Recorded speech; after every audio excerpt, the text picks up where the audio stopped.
Hello, everyone, as you're entering the room. Thanks for making the time to join us this evening. My name is Michael. I'm the events coordinator and publicist at Annie Bloom's Books.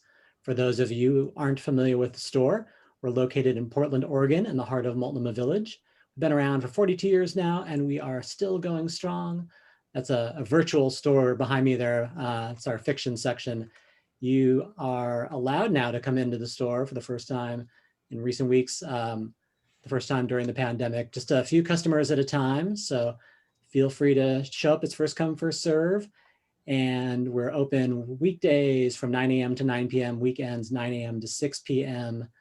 And we are there to also to answer phones and reply to emails and help folks at the door who aren't comfortable with coming into the store just yet. Any of those ways of getting in touch with us are great. You can also purchase books from our website anytime, annieblooms.com, including tonight's book. I'm going to put a link to that in our chat here. Boom, there you go. So you can head on over to our website at any time and purchase Jackie's book. Let's see, what else do you need to know? We offer curbside pickup, local delivery, and various shipping methods if you want to send books to friends or have them sent to you. We have some other great events that are coming up here. 2 days from now, on Thursday, Portland author Jutta Donath will be reading from her memoir, Refugee, The Journey of an East German Woman. And we have a couple weeks break, and in mid-May on the 13th, Oregon author J.T. Bushnell will be reading from his debut novel, The Step Back. And the day after that, on Friday, May 14th, Portland area mystery authors Mary Kaliikoa and Angela M. Sanders will be reading together. Tonight, we are delighted to be hosting Jacqueline Keeler, whose new book is Standoff, Standing Rock, the Bundy Movement, and the American Story of Sacred Lands. Let's see, I don't know if Bob Salinger is going to be joining us this evening, as many of you may have read. So I think we're going to have the solo Jackie Keeler show, which is going to be great. After the reading, there's going to be a Q&A session. You can feel free to pipe up during that or to type questions into the chat, which I can read aloud. So feel free to do that anytime or to save your verbal questions for later. Let me tell you about the book. The Bundy takeover of Oregon's Malheur Wildlife Refuge and the Standing Rock Sioux Tribe standoff against an oil pipeline in North Dakota are two sides of the same story that created America and its deep-rooted cultural conflicts. Through a compelling comparison of conflicting beliefs and legal systems, Keeler explores whether the West has really been won and for whom. There's a quote from Betsy Gaines, Quammen, author of American Zion. Jacqueline Keeler, a master storyteller and reporter, crafts a knotty skein, twining together family traditions, native and colonial histories, personal experiences, and crackerjack journalism. Let me admit someone into the room. Hello, Karen. Thanks for joining us. I was just telling folks about Jackie's book, and now we'll hear about Jacqueline. Keeler is a Dene Yankton, Sioux Dakota writer living in Portland, Oregon. She is editor of the anthology Edge of Morning, Native Voices Speak for the Bear's Ears. We had her for that event as well, and has contributed to many publications, including The Nation, Yes Magazine, and Salon. She's also the host of the podcast Pollen Nation Magazine. Everybody welcome Jacqueline Keeler. Hi, thank you for having me. Thank you. Appreciate it. Yeah, I guess I've spoken on Annie Bloom's before for my previous book, Edge of Morning, and so it's kind of different this time around doing it virtually for sure. So, I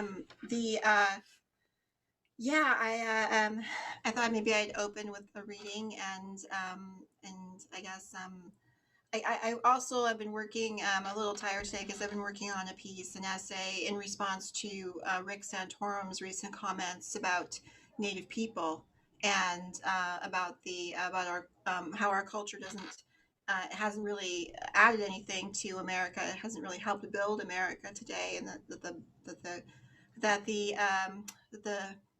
the origins of the United States doesn't lie with Native people, but lies instead with this Mosaic law, this Judeo-Christian culture that was brought here. And actually, it's really interesting because and the reason why I decided to tackle writing an essay about it, and of course it's taking me a lot longer than it takes many other people to do, is because it really does get to the heart of what Standoff is about, which is about the whole issue of why we are at a standoff, you know, why we are flipping, what does it all mean? I mean, when we see, 2016 may seem a long time ago, right? But the issues that created those two standoffs, the Bundy standoff at the Malheur Wildlife Refuge, and also the standoff at Standing Rock in North Dakota, they represent the ideas behind each of those standoffs and the ideas of nationhood, of peoplehood, are really at the core of what I try to really understand, take apart, and provide a system to be able to address those differences effectively enough to be able to provide real answers, right? And so I am. I always, I appreciate all the tweets and everything that people put out there trying to educate or, awaken Rick Santorum to the real contributions that Native people have made to the present culture, right? And it's the very ideas of democracy, of women's rights. All of these come from the interaction between intact native nations and societies, uh, and colonial peoples, right, that came here to this continent, to this hemisphere. And it's that frisson between the two that really brings us to the modern age, right? This exchange of ideas. And there is a fundamental difference between the feudal societies that Europe was really the product of, these sort of authoritarian governments, cloaked in religious authority as well, versus the sort of democratic societies that were extant here in what is now the United States and Canada, right? And so, and it was really the awakening to this. And I go into that in a lot of historical depth in the book, and also even in my previous book, Edge of Morning, that I have a whole chapter in which I address the question, which was often posed to me when I was working on the Bear's Ears. My book Edge of Morning is about Bear's Ears, and when I was talking, and also when I was working on Standoff as well, which is what about jobs? These rural counties are concerned about jobs, and for them, jobs means these extractive industries, and and so it's and so I attempted to address that question by bringing, of course, the historical elements of what Native people have contributed to the world stage. Of course, there's the food, most of the vegetables that you eat today, corn, beans, squash, tomatoes, all these things came from the creative developments done by Native people in this hemisphere, right? Corn is probably the most produced crop in the world, right? Potatoes, tomatoes, all these things are basic elements of our diets today, and they were developed by indigenous people. And so, um, so in the book, I then, so I mean, but what is, I really feel like telling these things to people like Rick Santorum is not the problem. It's not necessarily a deficit of knowledge. What it is it's these fundamental ideas, these origin stories that each people carry about who they are, which in my book Standoff I call algorithms, right? The origin story of a colonial people, it's like an algorithm. It's like a little bot that works, and it has rules, and it has and it creates a whole world view, and it creates a world. It creates outcomes in the world, very real outcomes like climate change, right? And then versus that of an indigenous people, which has its own rules and logic to it, and the relationship it has to the land is so different that it creates different outcomes as well, right? And so I'll get into that a bit more later, but I feel like, without addressing the fundamental differences between the sort of operating systems, if you want to call that, of these two of a colonial people versus an indigenous people, we can never really fully fully make right the past, or even create a society where we really understand what forces are operating upon us individually, right? And so you have here you have in Standoff in Standing Rock, you have you have President Obama, who came into office, with the full support of Indian country, who did a lot of really great things working with Indian country, and yet, here in his administration, they oversaw the militarized assault on the Standing Rock Sioux tribe, right? And I often say that Standing Rock made the ongoing military occupation of the Lakota people and Dakota people's lands visible to the world, right? This is what you were watching. You were watching that this is an ongoing military occupation. This is I give this lecture and I go into a bit in the book about how the U.S. is still a colony, right? This is a colony. This is not your homeland. This is the homeland of other people. You are, therefore, a colonist. As an American, that is your identity, is as a colonist. You are occupying other people's lands. And how do you occupy it, right? You occupy it through military force, right?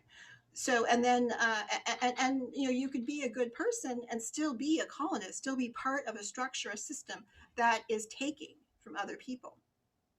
And you can be a good person, right? You can be a moral person, right? And when I give a lecture about how the U.S. is still a colony, I ask my audience, like, well, then what would ethical colonialism look like? If you're a good person and you are a colonist, this is the very question of your existence, of your life, is what would ethical colonialism look like? Until you can solve that, it's not ethical. Your very life, your very reason for being on the earth is unethical, immoral. And so the system, and as we're seeing with Black Lives Matter and defund the police, can these systems of oppression, these sort of these structures that we live in our lives with now, that we take for granted, can they be tinkered with to make them ethical, to make them moral forces? And as we're seeing with the trial of Derek Chauvin, even while it's going on, Black people are still being killed by the police, and Indian people, and it's it's sort of this system is inherently oppressive, and so the question that faces Americans is, how do we make these relationships right? How do we make relationships with with Black Americans right? How do we make relationships over the land, the occupation of the land, with indigenous nations right? Right. And it sounds like a trick question, but it's not. So, and so, by examining how these two differ, the origin stories of each people in my book, I really begin to kind of take apart how these things manifest realities, how they manifest futures, right? And so, a colony, it's a very easy definition. A colonist is someone who goes to other people's homelands, takes their resources, and exports it to their ruling class, to their 1%, right? That's a colonist. It's very simple. And based on this, you can predict what a colony is going to do, whether it's a pipeline, whether you find yourself president, chief executive of a colony. What is it going to do? You might not want it to do it, but what car are you driving? What vehicle are you driving? Was Obama sitting inside an indigenous nation's driving, or was he sitting inside a colony that, it's, I compare it to like knowing what vehicle you drive. Are you driving a sports car, or are you driving a combine harvester? And if you're driving a combine harvester, it's going to harvest wheat. That's what it's built to do. And this is what colonies are built to do, right? And so I'm very heartened by, I should say, by seeing Deb Haaland in the position of Interior Secretary. It's probably the most land that a Native woman has actually had, had some authority over, in the history that we know, right, of this hemisphere. I mean, there could be some great empress that we don't know anything about 1,000 years ago here on this hemisphere. We know so little of our history. And it says that you could make a whole movie about what was going on in England in 1066, but you couldn't do that here, could you? I mean, can you even imagine what the place you grew up at, live at, what was going on in 1066? This is obviously not your homeland. You can't do that. And so it's, but it's, and I think, but I compare that to the origin story of an indigenous people, which is an origin story of indigenous people. And I get this definition from my grandmother's cousin, Vine Deloria Jr., who was he was a member of the Standing Rock Sioux tribe, and he was a historian, and he wrote many books like God is Red, Custer Died for Your Sins.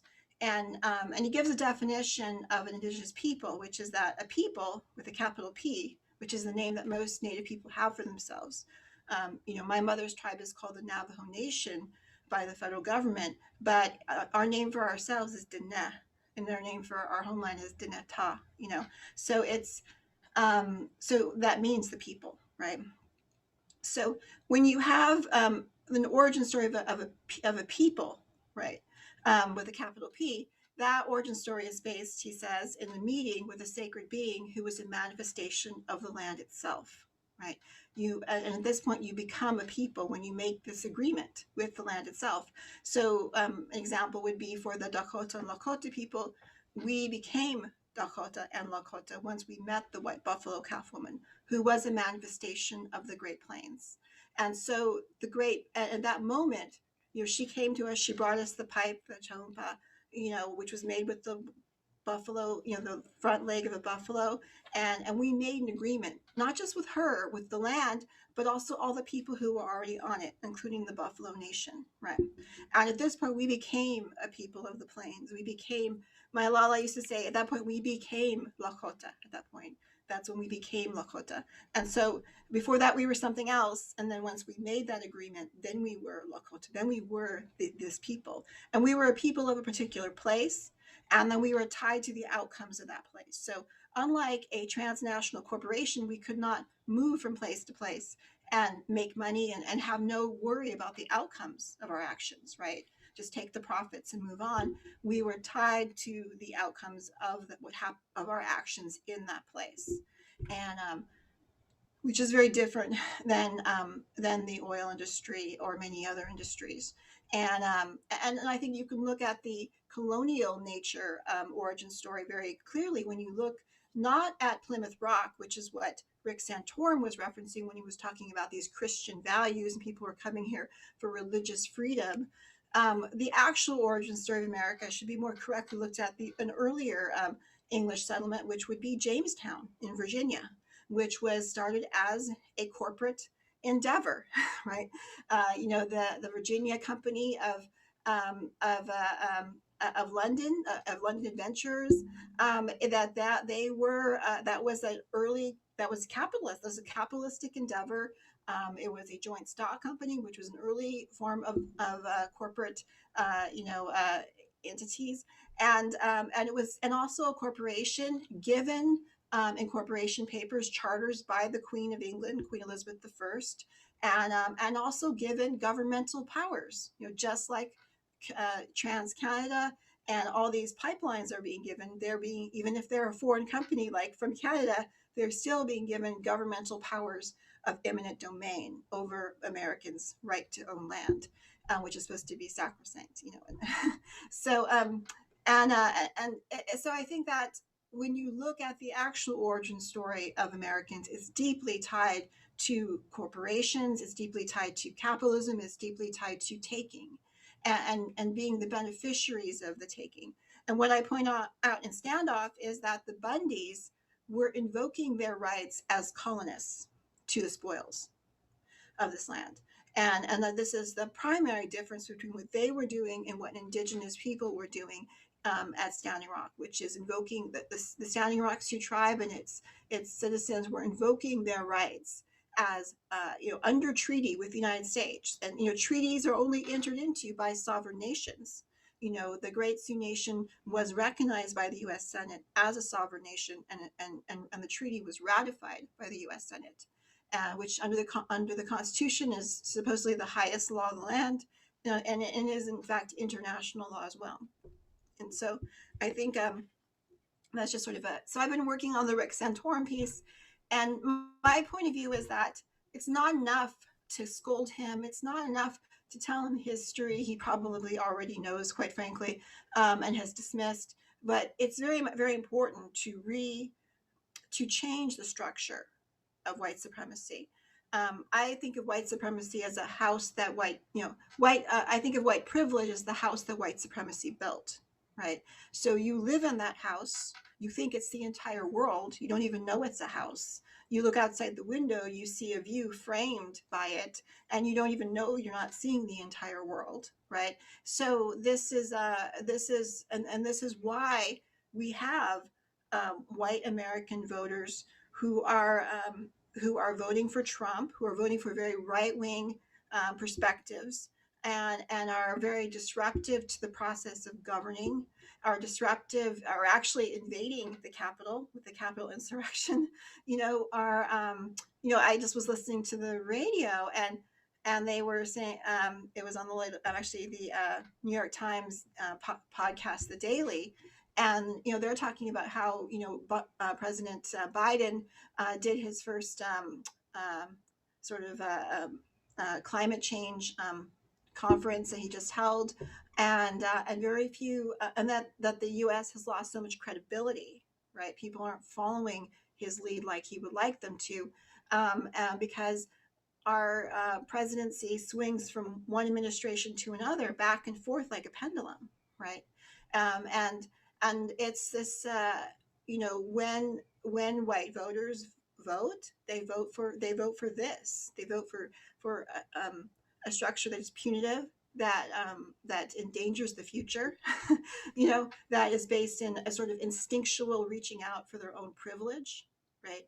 and and a sort of a paradigm of looking at the world that enables this. And so we have to deconstruct the house they live in. We have to take it apart, and part of that is working with as many Americans as we can to restructure the relationship, the colonial relationship, particularly the relationship between indigenous nations and the U.S. government. Right? The Doctrine of Discovery is the basis of the U.S. claims to the land, to our land, right? And I don't know if you're familiar with the Doctrine of Discovery, and forgive me if you are. I'm just going to do a quick summary. But the Doctrine of Discovery is a legal tenet under Indian federal law, which is a part of constitutional law.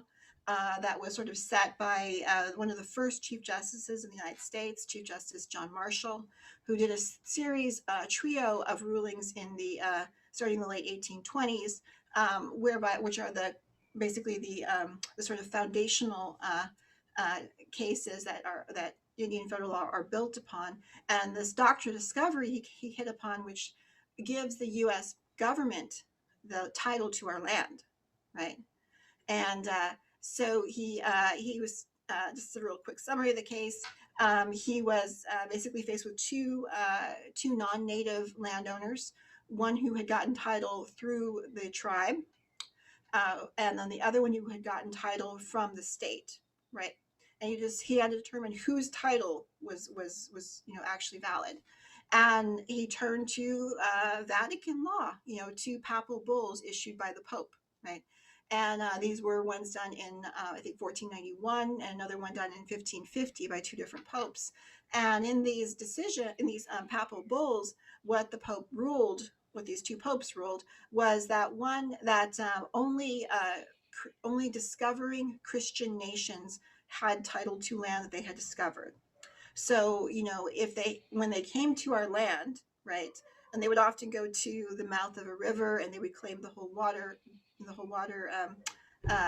bed, and then they would basically, the minute they landed, the title to the land automatically reverted to the Christian nation they represented, a Christian nation under the Pope, right? And so then and he said that the only title, right, that Native people had was that of animals, which is of occupation and use, right? And this is still the basis of land claims that the United States has today. This is the legal basis for your quote unquote homeland, right? And it is Christian. Yes, Rick Santorum is correct. It is based on being a Christian nation. right? This is a decision issued by the Pope from the Vatican. Um, so what he's saying is not incorrect. You know, I mean, this is the basis of everything. I mean, you know, of course, he's ignoring the cultural exchanges and things like that, but legally, this is true. And this doctrine of discovery was invoked as recently as 2005 by the Supreme Court in the case of the city of Sherrill versus the United Nation of New York, right? And the United Nation was claiming it had, that it owned the land that the city of Sherrill was on, and it was actually Ruth Bader Ginsburg who wrote the decision invoking the doctrine of discovery and saying that the United Nation of New York did not have title to their own land, to their homeland. So this is not ancient history. This is not even a partisan issue.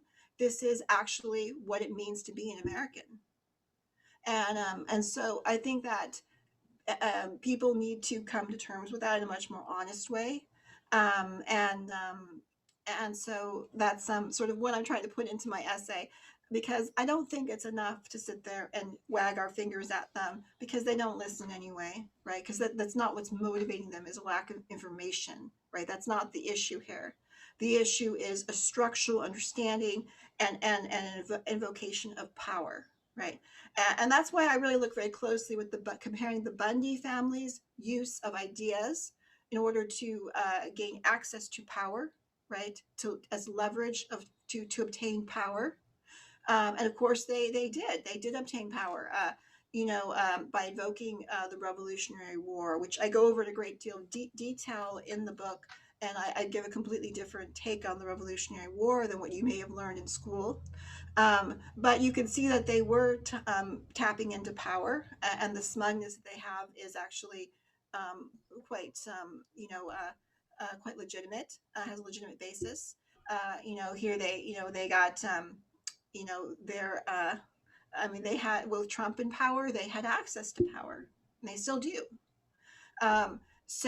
It's. I should note that the attorney that represented Cliven Bundy, the father, in 1993, when he was challenging, doing the whole sagebrush rebellion thing and challenging the right of the federal government to have any sort of to own public lands, that whole issue. His attorney was a woman named Karen Budd Fallon, and she is, she's a Wyoming rancher. She's with the Montana State's legal group, which is a really right wing group, legal group, and she actually created this doctrine which she calls the county supremacy ideology. It's one in which the sheriff in the county is the has the most is the most powerful person within the boundaries of the county itself. Is more powerful than the president of the United States, more powerful than Congress. He or she, whoever the sheriff is, has the final say, and they trace this back to English common law, right?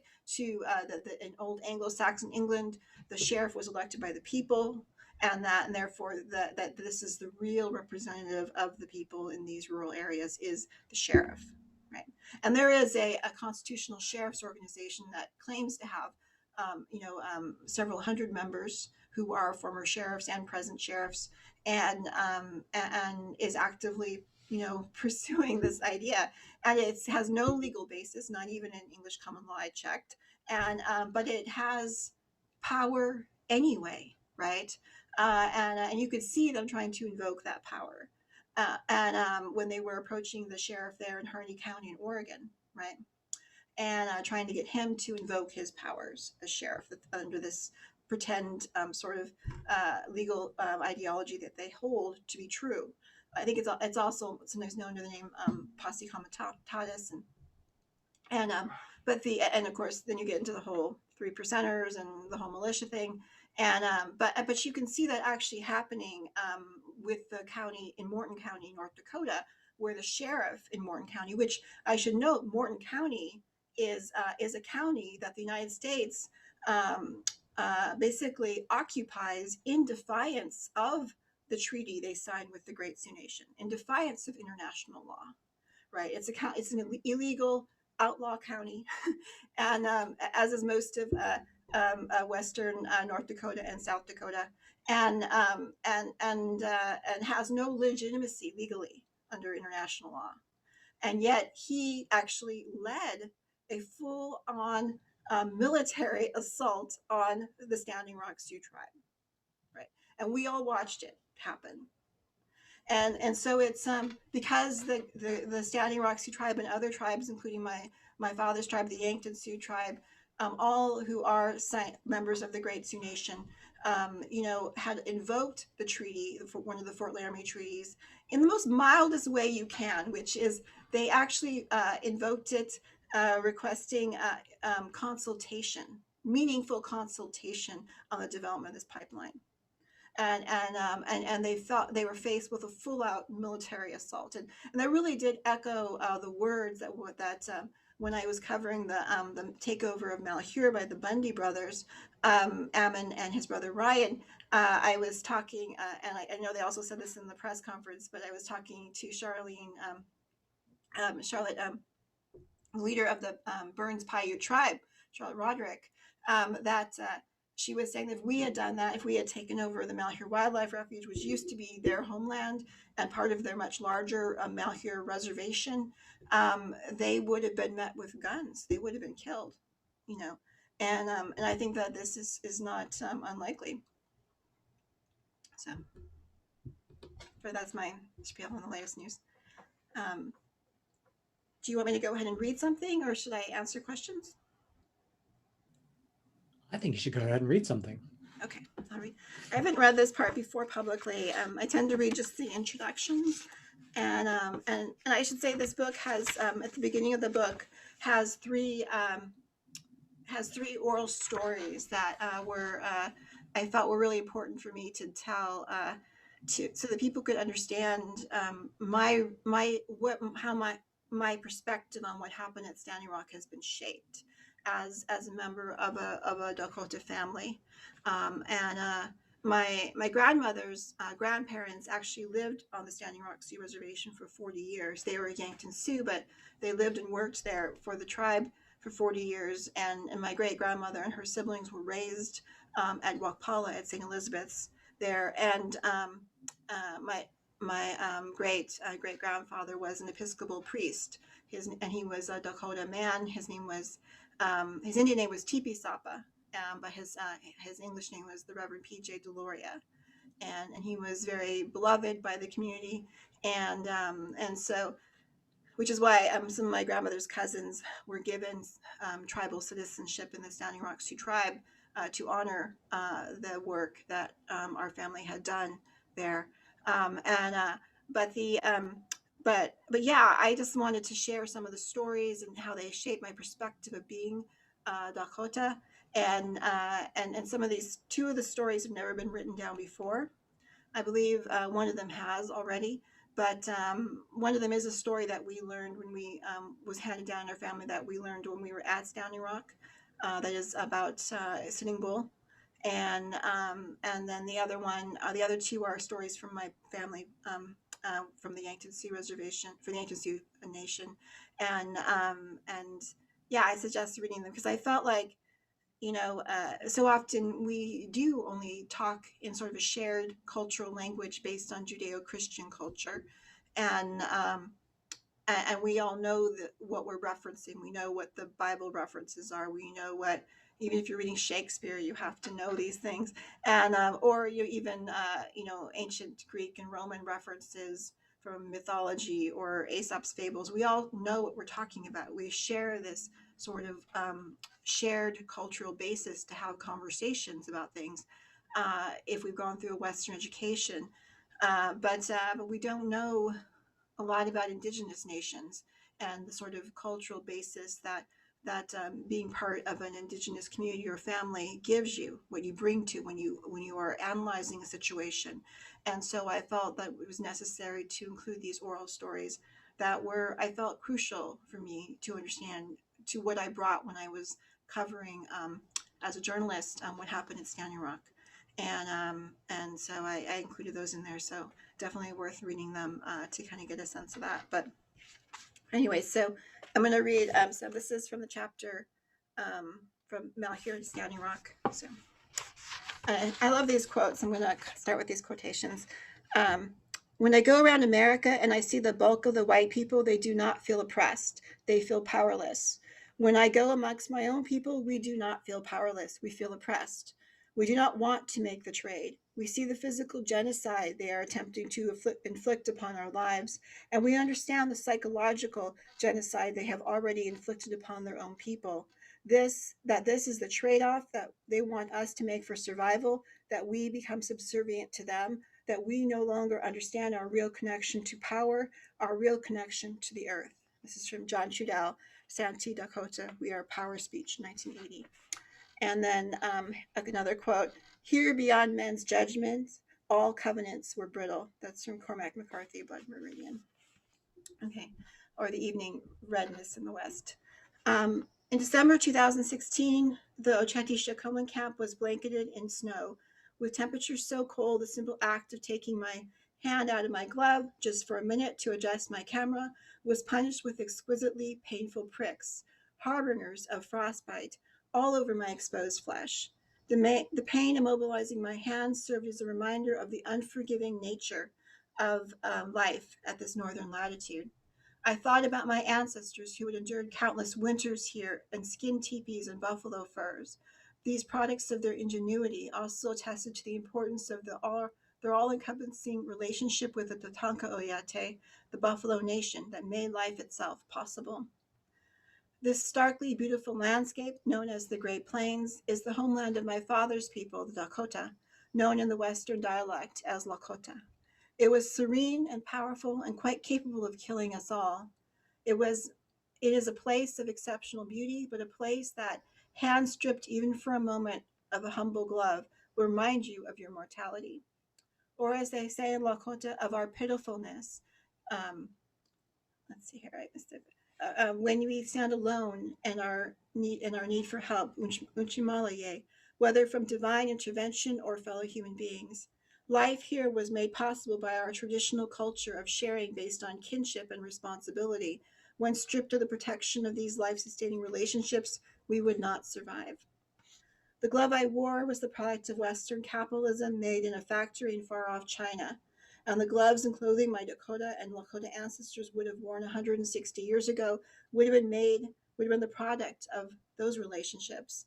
A buffalo or a deer hunted by a male relative became the property of his female relatives by their industry. The tanning of the hide, the butchering, preserving of the meat, they're overseeing the sharing of that food and the sewing and decoration of buffalo robes, moccasins, deerskin dresses covered in quills, and later trade beads, and of course the humble glove. When I walked through the camp, I could hear muffled by the snow the sounds of human industry. The sun beamed down and made the blanket of white glisten but offer little warmth. Cars and trucks entered the camp, driving by, accompanied only by the muffled crunching sound of the snow beneath their tires as they proceeded almost silently down Flag Row. Even now, I can still hear the tinny music playing over the PA system at camp, and the quiet echo of the hammer as white men from Vermont worked on the frame for a straw bale house. Sometimes, when I talk to others who had been there at camp, there is a moment when the longing for that place makes their voices crack. But how can you go back but in thought, pictures, old social media posts, friendships? Most of the camp hoped it might last forever. The Ocheti Shakoman encampment was for a moment the dream realized, the dream that the organizational principles of our traditional camp circle societies might once again have a place in the world. Our traditions cannot just be intellectual concepts written about in academia or social media posts. They must be lived and afforded space in the real world. Capitalism has introduced the idea that without serving a profit motive that benefits the captains of industry, life, ways like ours should not be given any space to exist. At the root of it, this is what is at stake with yet another pipeline. To the end of the standoff at Standing Rock, Unchimaka, our mother, seemed to slumber beneath the snow. Perhaps she only heard us in her dreams and when we were praying in Inipi's sweat lodges, or when our young people and elders were being sprayed down by water cannons in the cold North Dakota night as temperatures went below freezing. Maybe it was then she heard us. But on the main road of the camp, I sensed her thoughts were turned to the coming spring, new life, fertile ground for a new order, and the greenery of spring oblivious to the agony of whoever lost this battle on the shores of the Minnesota, our beloved Missouri River. Or more correctly, now the human-made Lake Oahe, our wild river turned into a giant pond. When I returned over a year later in January 2018, it was all gone. No sign remained to show that a camp holding over 10,000 souls was ever there. One sign remained, a blue and white, no trespassing U.S. government property sign. My friend Desiree, a fellow journalist, took me to a small bridge off of North Dakota State Highway 1806, where there had been a confrontation between water protectors and law enforcement. I was there on assignment reporting on the upcoming trials of 7 water protectors charged with felonies, each facing 15 to 30 years in prison. Here a car had been set alight, and the two sides had been at a stalemate for several hours. We looked again for signs that anything had ever happened here. Beyond some recent tagging on the bridge, there was once again nothing. As I gazed off the bridge to the north, I saw a young bison emerging from a small herd, and with an intense look of curiosity, he rose. He was young, and his dark fur was tinged with orange. He kept coming closer and closer. I remained still. The rest of the herd was foraging further up the dry creek bed. I don't know how close he would have come if I'd stayed there, but I lost my nerve and turned and went back to the car. As I got in, another older member of the herd chased after the yearling and insisted he rejoin the rest. Suddenly looking scared, the younger Tatanka turned and they both galloped away, occasionally kicking up their heels behind them as they ran. But as we were getting ready to leave, I saw the young one again, perched on a rise that afforded a view of our vehicle. I had begun the year covering the 2016 Bundy takeover. Um, let's see, takeover of the Malheur Wildlife Refuge in Oregon, which ended tragically with the death of Bundy follower Lavoy Finicum. Oregon State Police shot him on a lonely road in the empty, snowy expanses of a vast forest in the American West. In his last moments, recorded on a compatriot's cell phone, the Arizona rancher exits his vehicle, boldly marching at law enforcement like an angry father, thinking he can talk to them, man to man, even as they have their rifles trained on him. He was still fully invested in his role as the cowboy, presumably the good guy, protecting civilization and the quote, good people of America. So that's that. So I guess I could answer any questions. It's just a short excerpt.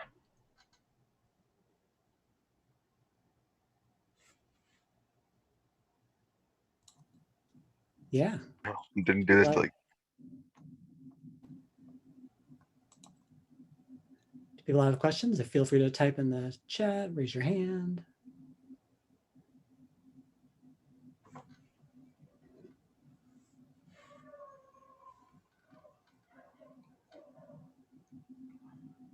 Any questions?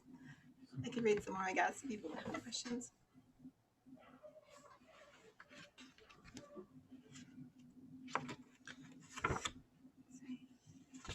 Liz W. asks, how do you think CNN should handle Santorum? Oh, geez, I think that they should you know, I definitely think that he shouldn't have a place there. I was trying to find out how much they were paying him, you know, to give him that kind of platform. It's just incredible. I haven't checked to see if they've said anything yet about it, but it's yeah. I mean, I don't know what he's doing there. I mean, you know, I did find out that he was earning about $250,000 working for Fox as a commentator before he started working for CNN. So yeah, I don't know. I do believe they should get rid of him, though.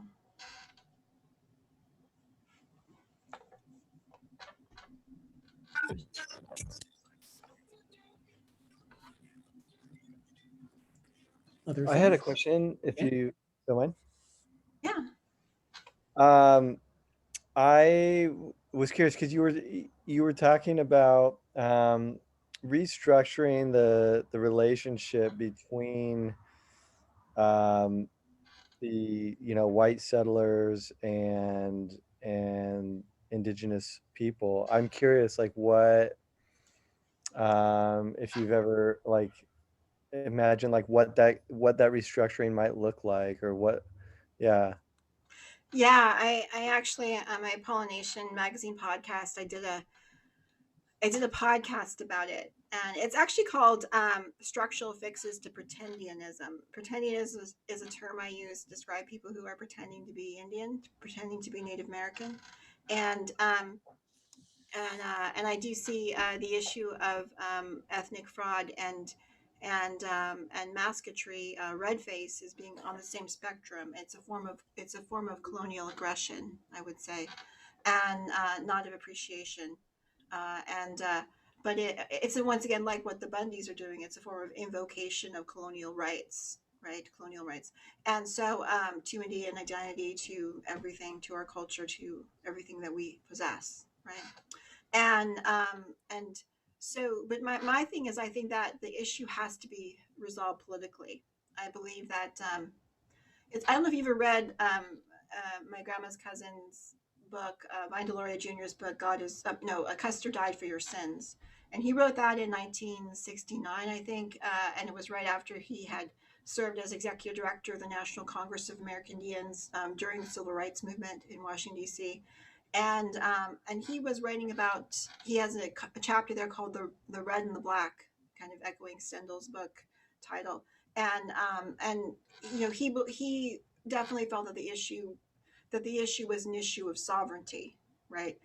The reason why a lot of Native leaders sort of didn't want to get involved with the civil rights movement is because they didn't want civil rights. They wanted their sovereignty recognized. They wanted a political solution that was based on sovereignty. And so, for a lot of Indian leaders at the time in the 60s, they felt like, quite frankly, he claims that they felt that Black nationalism would make a lot more sense than because.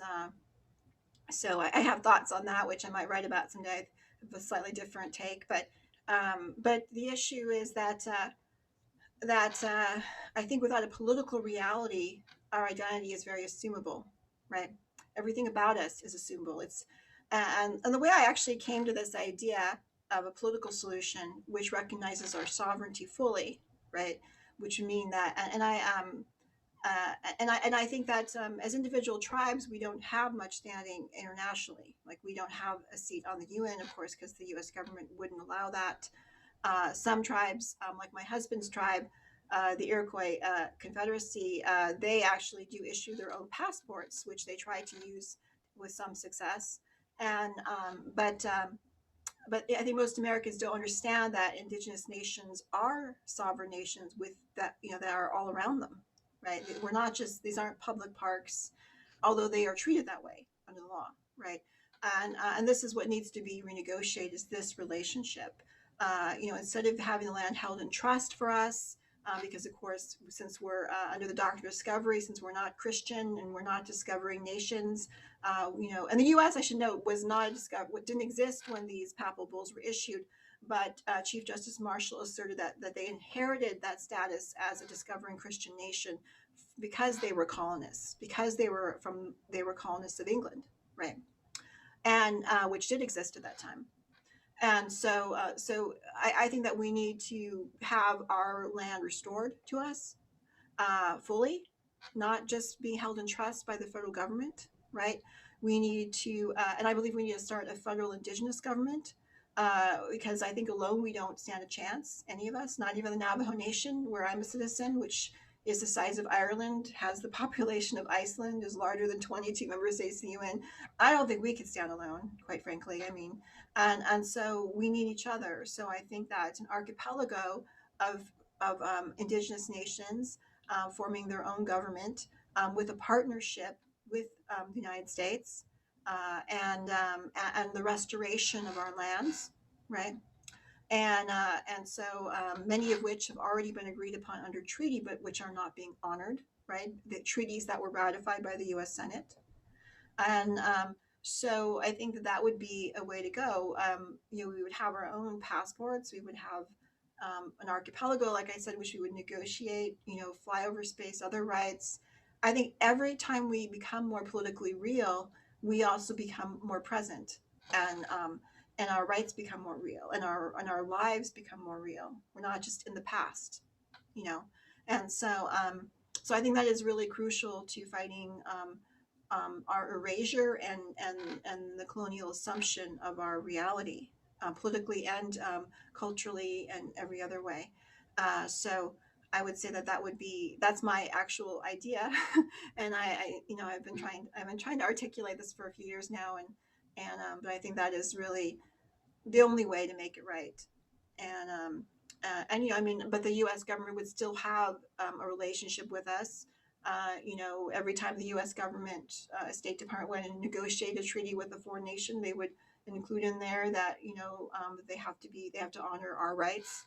There'd be a way of honoring that relationship, and negotiate rights for our passports, everything, so that we have the power of the U.S. government behind us and beside us, not simply erasing us. So, Thank you for that answer. That was great. any other questions? Hi Jacqueline, it's Nigel. I'm not sure if you Hi. see. Hi, how are you? I've seen you through the clubhouse, and I reside here in the Canarsie, Muncie Lapini, land in here, New York. So my question is, I know you spoke about indigenous leaders in higher places like Deb and stuff like that, Deb Haaland. Do you feel we should have, or the community should have more leaders like that in high places? Because now when I'm listening to some other representatives that represent the community or speak about the community, they would rather the indigenous community do not go into those positions because it's somewhat kind of demises the community, if that makes any sense. I'm not a great articulating the question, but does that make any sense, or should I break it down a little further? Thanks. No, I know exactly what you mean, and I respect that position quite a bit. One of my friends, Cleve Benali, is really articulated that very well. I think, and I think it has a lot of legitimacy. I think John Kane there in New York as well has articulated that perspective. Many folks in the Iroquois Confederacy definitely articulate that, the leadership, and I understand that, and I, like I said, I think that it's a necessary critique that we always have to hold in mind, right? Yeah, I would say the solution is not going to be us, as I mentioned before, taking these positions, taking these colonial positions, because the colonial machine in which we would be placed is not built to actually create change. Is not built to do the things we want it to do, right? In the same way that putting a Black woman in charge of a police department in a major city does not seem to have any change in stopping police officers from killing Black people, you know.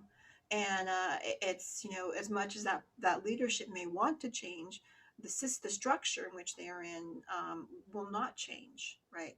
So, I do have to say though that it's very new, but I'd have to say that I do have a lot of hope for Deb Haaland. I think that the steps she's taking are pretty amazing, and it's actually a very interesting position because, of course, the structure of the Department of the Interior, um, time will tell, but maybe a more flexible structure, right, to do change. It may be a better seat to do it from. I'm not sure, but time will tell. I think the leadership she has shown has been, and it's, of course, it's only been the first 100 days or so, but the leadership she has shown has been very good. I think that when watch her speak, I think she strikes the right notes.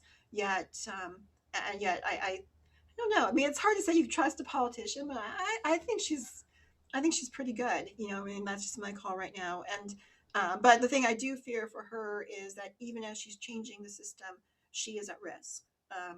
I do want, and I did say this earlier in a podcast I had done, and I've said this in other interviews, which is that I do believe that she will be. I don't want to even say it articulate it out loud, but she her actions hopefully will not do this, but may put her at risk with armed right wing groups who don't want this kind of change. And they are particularly focused on the Department of the Interior and the Bureau of Land Management.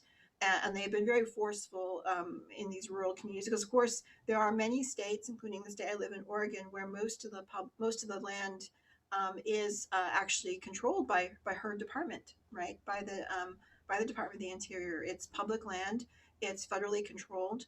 And these rural communities, which are largely white, with some native reservations amongst them, but they are very they are very much at odds, going back to this sagebrush rebellion from the 1970s and onward into the 80s and 90s and the present day. They are presently at war with her department. And so they were able to get the Trump administration to make a lot of changes that they liked, whether it's reducing Bears Ears by 85% or opening up, fracking and other, other fossil fuel development on public lands. Of course, Ammon Bundy famously said he wanted to get the miners back to mining, and the log, all this stuff, all the logging back on and all this stuff, and the ranchers back to ranching. They want full, the ability to exploit the land as they see, right? That's their colonial right, and without interference. And they actually pushed, and they got the Bureau of Land Management staff to be taken out of Washington, D.C. and placed locally in these counties. And having reported on the ground at Harney County in Oregon, what I was told by a lot of the people there was that when the Fish and Wildlife Service is, of course, there in Harney County, and they were being terrorized by the Bundys. They actually had to move all the staff and hide them in different places around the state, right? Because they were being targeted. And I was also told by folks who work for the Forest Service and other places that when local people get these jobs, they don't enforce the regulations, right? So what they're trying to do is push it so that all of these people who work for a federal agency are there in their midst and can be targeted by them and replaced by them. And so this is what Deb Haaland has inherited, this situation. This has already taken place under the Trump administration. They move people out of Washington, D.C., move them locally so they can be harassed by the local white population, right? And terrorized by them, basically. And so she's going to have to undo that. She's going to have to move these offices back to D.C., because this was also done without consultation with the tribes, right? The tribes the tribes were caught unawares that this was going to happen. And so if she does that, then she will face, a lot of pushback and possibly armed pushback. And so on the one hand, I'm feeling really good right now with what she's doing, as skeptical as I am with what you can do in a colonial system. But I am also fearful for her. So that's my take. Thank you for that. Appreciate that comment. Yeah, and you did mention John Kane. You did kind of pick up that I listened to John Kane. No, I've known John Kane for a long time. Okay, yeah. And he's helped me a lot with understanding different issues over the years. Covered stuff for my husband's tribe, and he's been really helpful with a lot of information. So he's so awesome. Yeah, thank you for that. Appreciate it. And I totally respect his position, and I don't want him to change it. Yeah, exactly. We need that critique. We need that critique. Definitely. Yeah. So that's why, I listen to him, then I listen to other communities. I try to put it together to see what makes. No, it's a valid critique. Yeah. Totally valid. Yes. Yes. Thank you again. I don't want to take much time from anybody else if they have any other question. Thanks again. Yeah. Do we have any other questions? Well, it's just after 8 o'clock, so perfect timing for the questions to naturally subside. And thank you all so much for coming. Sorry for that interruption a little bit ago. We had a couple of people come in late and try to disrupt the meeting, kicked them out. But thank you all for your wonderful participation this evening and for showing up. And of course, for Jackie for giving us a wonderful presentation from her book, which you can buy. The link is still up there in the chat. Go ahead and click on that to pick up her book. We would really appreciate your support. And I'm sure you would be happy to sign copies, Jackie. Maybe we can work something out. Okay, Yeah, cool. I can stop by and sign them before you send them out if you want me to. So Okay, great. So yeah, you can get a signed copy from Annie Blooms if you go over there and buy 'cause one. I live here, so it's not a problem. All right. Thanks everyone so much. And this is an event being recorded, so you can share it with other people later, go back and watch it again, whatever you like. It's going to be on our YouTube channel sometime tomorrow afternoon. And I'll have that link on the event page on our website for that. All right. Thanks everyone. Have a really good night. Take Bye. care. Keep safe. Too.